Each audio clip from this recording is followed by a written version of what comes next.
அதோட முடிஞ்சது. அதுக்கப்புறம் திருவள்ளூர் ஜீனே காணாமல் போகுதாமா? 50%ங்க. உங்கள் அப்பா கிட்ட இருக்கிறது உங்களுக்கு 50% வரும். சங்கமித்திர 25%. அடுத்தது 12.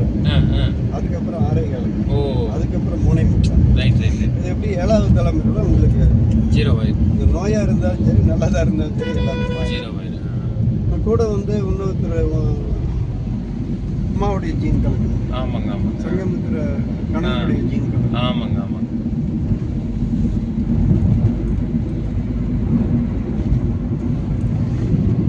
இந்த காலத்தில் சொத்து அரசாட்சி போகக்கூடாதுங்கிறதுனால சொந்த அண்ணனும் தங்கச்சியுமே கட்டிக்குவாங்க.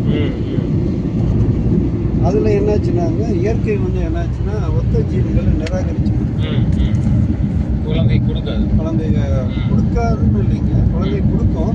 பட் அந்த குழந்தை வந்து வீக்காக இருக்கும். அதாங்க.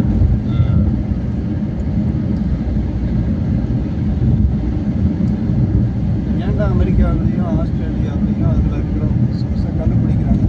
அங்கே வந்து புது வெரைட்டிஸ் ஆஃப் ஜீன்ஸ். அதாங்க. இங்கே வந்து தமிழர்கள்லாம் தமிழுக்குள்ளார ஜீன், கவுண்டருக்குள்ளார ஜீன். நியூ ஜீன்ஸ் வர்றதுக்கு வாய்ப்புகள் ரொம்ப கம்மி. ஆமாங்க ஆமாங்க. நமக்கு அதுதான் எல்லாரும் நமக்கு ஈர்ப்பு வந்ததுன்னா ஏதோ ஒரு நியூ ஜீன் உள்ளார இருக்கிறங்காட்டி தான் வந்திருக்கு.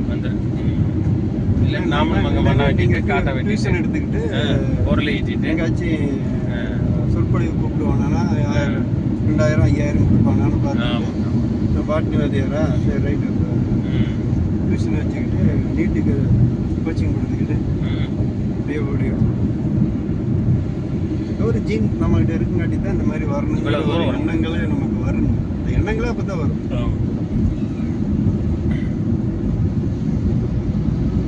பிரமிப்பாக பேசுவாங்க.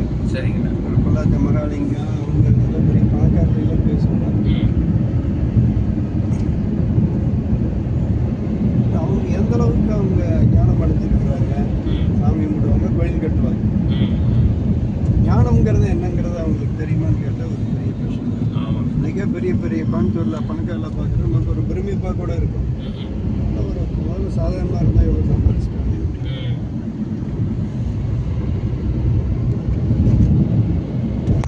அதே கணேசன் ஞானம் அடைஞ்ச அந்த பிரமிப்பு யாருக்கும் வராது. நீ சொல்லப்போனால் அஜெண்டா பற்றி நீ கேட்டால் கூட யாரும் காது கொடுத்து கேட்க மாட்டாங்க. ஏன்னா உங்களுக்கு அதை பற்றின தேடல் இல்லை. அது நீங்கள் லைஃப்பில் அதெல்லாம் ஃபெயிலியரான கேஸ். நீங்கள்லாம் போய் 10 ஜெப பண்ணிட்டு வந்துருக்கேன். ஆமாங்க வெற்றி வேலை. ஆனால் இங்கே வந்து அந்த பிரமிப்பு பார்க்கும்போது தான் தெரிஞ்சது. அவ்வளோதான். நான் படத்துலையும் கூட பார்த்து வியந்துக்கிறான். அந்த நேரில் பார்க்கும்போது உடம்புக்குள்ள ஒரு அதிர்வு ஏற்படுதல. அது நமக்கு நேரில் வந்தால் தான் கிடைக்கும். சர்க்கரைன்னு பார்க்கும்போதுங்க அது கண்களை பார்க்குறீங்க. நோட் பண்ணுறாடே இங்கே நோட் பண்ணுறேன். எழுத்தால இது பண்ணியிருக்கிறீங்க.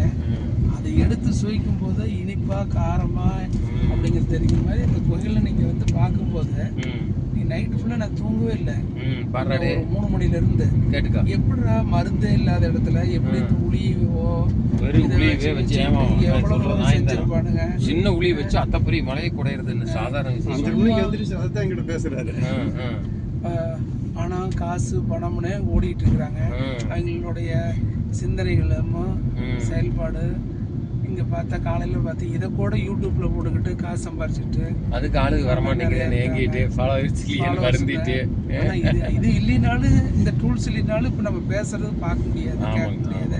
அது மாதிரி தான் அந்த காலத்தில் நம்மளாம் பார்க்கணுங்கிறதுக்காக தான் இந்த டெக்னாலஜி இல்லாத காலத்தில் கூட இந்த மாதிரி பண்ணி வச்சிருக்கிறாங்க.